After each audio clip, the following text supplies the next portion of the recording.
Let's talk to the Honorable Monica Amoding. She's the Member of Parliament for Kumi, Woman Member of Parliament for Kumi District. Good evening, Honorable. Good evening, Joey.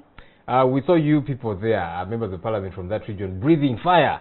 And many will say rightly so. But question is, where have you folks been? The media has been splashing these stories, talking about them. The opposition went the other day.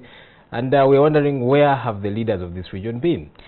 We've been trying to engage with the executive, to engage with the minister. And if I count how many times we've been to his office, first we raised this issue on the floor and we were assured that the executive is addressing it. And actually they went ahead to provide for 56 billion shillings to be able to cater for the hunger crisis across the country. We've been following up since then, and the minister keeps telling us we are coming. Just on Monday we were there. And he told us on Monday last week, it was the time would be this week when the process of distribution of food would start. And so I think we are angered, but our people are more angry.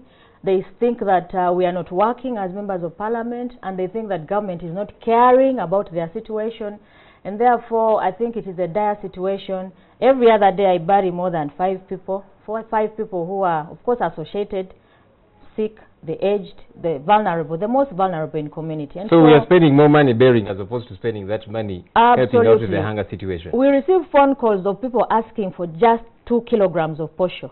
Honorable, and these people right to be angry at you and the leaders generally, because look, I would like to see, nearly every year we do stories about Teso region hunger and people dying nearly every year. And so one would expect that this might happen, and so we should begin to plan. But there never gets to be any planning. We know it's probably going to happen. And as the leaders, people are seeking for your leadership, and they're not seeing it. So they're right to be angry. Our leadership role as members of parliament ends on oversight, representation, by raising our issues, bringing the issues of the people we represent on the floor. We do that a lot of times.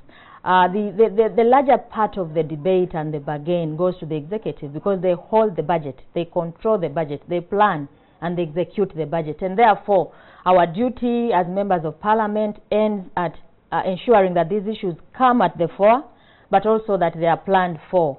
Does it end there, Honorable Amoding? How about mobilizing these people for certain remedies? Because if government is going to take donkey's years to do this, then what? People are going to keep dying as you keep shouting at government, which is not moving? The mobilization is two-way. We lobby government on this side. For example, we've asked for distribution of seeds to be emphasized, and also the numbers increased so that the entire community is covered, such that when the rains come, they plant enough seeds.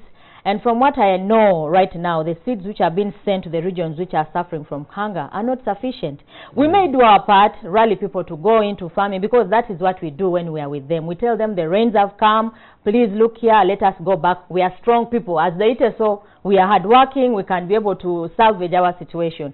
But besides that, the government has its role to play. They are the most vulnerable in our communities who cannot be able to support themselves at this critical time. Those are mainly the aged, those living positively, those who are the very poor in our community. So what do we do with them? We've been telling people about tree cutting, staying away from the wetlands. We've done this. We mobilize communities. Please do not cultivate in the wetlands. We need to plant more trees. We need to reduce on the cutting, because if you look at Teso, the land coverage is all destroyed. And so the reason for this hunger is partly climatic, but also our poor planning. A scholar once said that the right to food is not being enforced, not because of the natural disasters, but because of poor planning also on our side as leaders.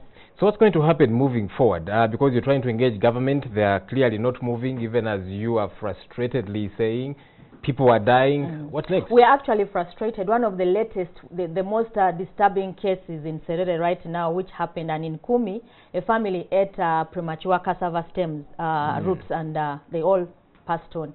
In Serere, a family couldn't sustain itself. The mother had to commit suicide because she cannot just contain the situation, seeing her children dying slowly without food.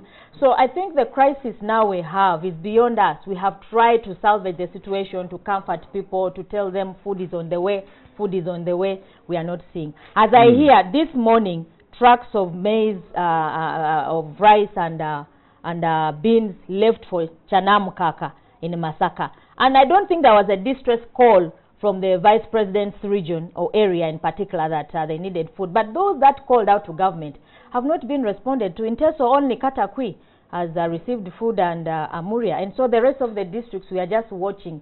So do we want the poor to disappear on the planet? Or in Uganda, we want to wish them away and say they don't exist and they will be able to sustain themselves. So we are a bit angered and we want to call upon the entire public. I think this is the time we want to call upon the public to come to our rescue. As a region, in Kumi, I need people to come and help me and my colleagues to be able to supply some food rations. I think this is the time we want to reach out to the public to help us, because if we cannot get food support from the side of government, perhaps there are many people who are willing out there in the public. Honorable, you sit in Parliament and you people are supposed to be planning for this country, budget allocation, etc., etc.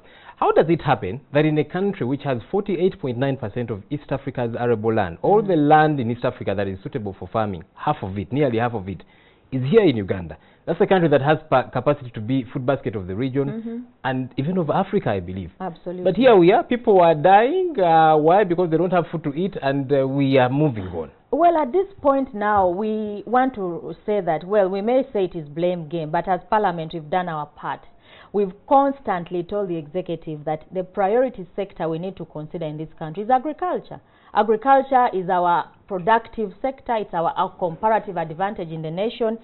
In terms of the budgetary allocations, it's never consummary to what we should be talking about. And therefore, the challenges we face in terms of food crisis, also stability of our country, depends on how much we put into agriculture sector. Not forgetting the important sectors, but we are putting so much in there, we are forgetting this side, which is supposed to support our economy, just as you have pointed out. Well, hopefully things get better. Honorable Monica Amoding, Kumi Woman MP, thank you for talking to us. Thank you very much, Joel. It's a pleasure to be here always.